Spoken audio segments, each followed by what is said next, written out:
आध्यात्मिक जीवन की दैनिक खुराक सुन रहे हमारे सारे प्रिय श्रोताओं को, परमेश्वर के प्रिय भक्तगणों को प्रभु यीशु मसीह के नाम में प्यार भरा जय मसीह की सुप्रभातम और शुभोदय कहते हुए हम सबका मनपसंद ध्यान केंद्र आध्यात्मिक जीवन की दैनिक खुराक में और इस नए दिन में आप सबका स्वागत करते हैं।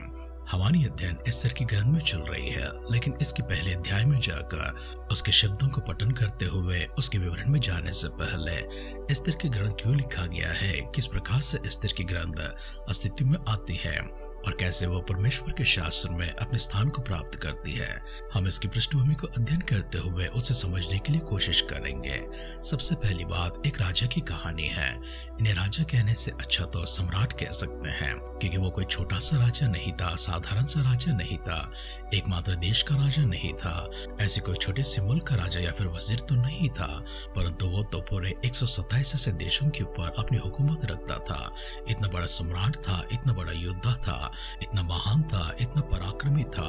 उसकी बुद्धि से, उसकी विवेक से, उसकी ज्ञान और समझ से और उसकी वीरता से, उसकी पराक्रम से उसने कुल मिलाकर 127 देशों को अपने वश में कर लिया है।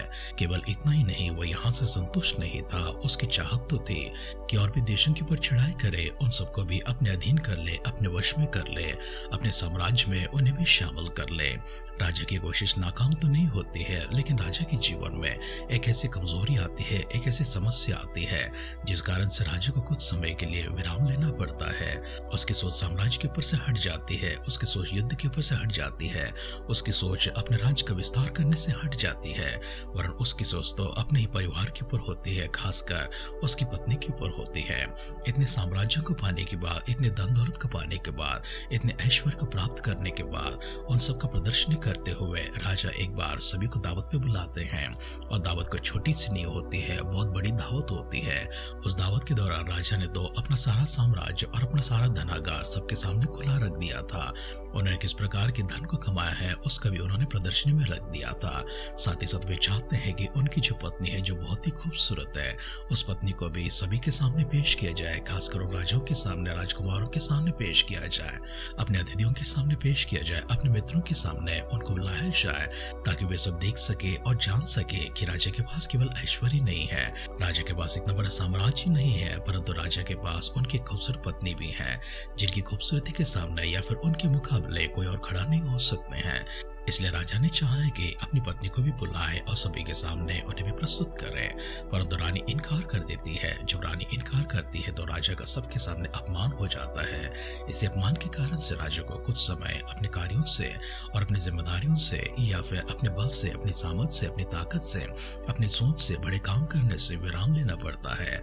राजा को जो प्रबंधन में जाते हैं, उनके सलाहकार किस प्रकार की सलाह को देते हैं, राजा किस तरह से अपने आप में वापस लौट आते हैं, उनकी पत्नी के कारण से उन्हें हुए अपमान या फिर विपत्ति का किस प्रकार से हल निकल आता है, इन सारी बातों को हम लोग हमारे कल के ध्यान में देखेंगे। लेकिन आइए सबसे पहले आज अपने आप को परमेश्वर के हाथों में समर्पण करते हुए खुदा के हाथ में अपने आप को दीन और नम्र करेंगे और मिलकर इस प्रकार से प्रार्थना करेंगे, परमेश्वर हमारे साम्राज्य को भी बढ़ाइए, हमारे देश को भी बढ़ाइए, हमारे मुल्क को भी बढ़ाइए, मेरे सरहदों को प्रभु जी विस्तार कर दीजिए। जो कारोबार मैं करता हूँ, जो काम मैं करता हूँ, जो व्यापार में करता हूँ, जो खेती में करता हूँ, जो पढ़ाई में करता हूँ, जिस प्रकार का अध्ययन मैं करता हूँ, जिस प्रकार का शोध मैं करता हूँ और किस प्रकार की निपुणता को मैं पाने की कोशिश करता हूँ, मेरी बुद्धि के विषय हो, पराक्रम के विषय हो, ज्ञान के विषय क्यों ना हो, समझ के विषय क्यों ना हो, धन दौलत के विषय क्यों ना हो, ताकत के विषय में क्यों ना हो, परमेश्वर मेरी सामर्थ्यों को, मेरी सरहदों को, मेरी सारी सीमाओं को प्रभु जी विस्तार करते हुए मुझे इतनी बल दीजिए, इतनी शक्ति दीजिए, ताकि परमेश्वर मैं भी आपके लिए प्रभु जी महान योद्धा बन सकूं, महान रूप में खड़ा हो सकूं। इस प्रकार से अपने आप को खुदावंद के हाथों में समर्पण करते हुए सिरों को झुकाएंगे, आंखों को बंद करेंगे, मिलकर छोटी सी प्रार्थना करेंगे। हम पर अनुग्रह दिखाकर, हम सबों को बहुतायत से आशीष देकर, हमें अपनी आत्मा से, अपनी समझ से, ज्ञान से, शक्ति से, अगुवाई से भरने वाले हमारे स्वर्गीय अनुग्रहकारी, दयालु, करुणामय और प्रेमी पिता परमेश्वर, हम आपकी शुक्र अदा करते हैं, हम आपकी महिमा करते हैं, गौरव करते हैं, प्रशंसा करते हैं, आपके सारे भलाइयों को, सारे उपकारों को स्मरण करते हुए आभार भी प्रकट करते हैं। सुंदर सा मौका, सुंदर सा समय परमेश्वर आप हमें देकर हम सबको तृप्त किया है प्रभु जी, इसके लिए आपको शुक्र अदा करते हैं। आगे के समय समय पिता परमेश्वर हमारा भविष्य प्रभु जी वर्तमान के जीवन पे आपकी दृष्टि में लेकर आते हैं। हमारे सारे परिजनों को चुनने के लिए, अपनी शक्ति से भरने, अपने सामर्थ से भरने, अपने प्रभु जी पराक्रम से भरने, विवेक से भरने के लिए, सबसे बढ़कर पवित्र आत्मा की भरपूरी और अभिषेक के साथ प्रभु जी ने भरते हुए मुझे आशीषमान हाथ परमेश्वर निरंतर उनके ऊपर रखने के लिए आपसे नम्र प्रार्थना करते हैं। पिता परमेश्वर हमारे सारे बच्चों को ज्ञान से भरा है, समझ से भरा है। हमारे भाई बहनों को, माता पिताओं को परमेश्वर, बुजुर्गों को भी प्रभु जी आपने छूकर सभी को तंदुरुस्ती दी, इसके लिए शुक्र अदा करते हैं। महामारी के दौरान परमेश्वर को पीड़ित ना हो, परेशान ना हो, किसी प्रकार के कर्जों में जो कोई ना डूबे, इसके लिए प्रार्थना करते हैं। आपके अनुग्रह भरा हाथ, आपकी सामर्थ्य हाथ, आपकी शक्तिशाली हाथ हमेशा अपने संतानों के ऊपर रखिए। कृपालु पिता परमेश्वर के वे सारे उपकारों के लिए, हम पर होने वाले जी सारे आशीर्वादों के लिए फिर से एक बार आपको धन्यवाद करते हैं। प्रभु यीशु मसीह के बादलों की आगमन अगर विलंब होती है, कल सुबह फिर से एक बार मिलकर आपकी स्तुति करने, आराधना करने, हम सबों को जीवितों की संख्या में, भाग्यवानों की संख्या में संभाले रखिए। अगर ऐसा ना तो प्रभु यीशु मसीह के साथ बादलों की आगमन प्रभु जी हम सबको शामिल करने के लिए प्रार्थना करते हैं।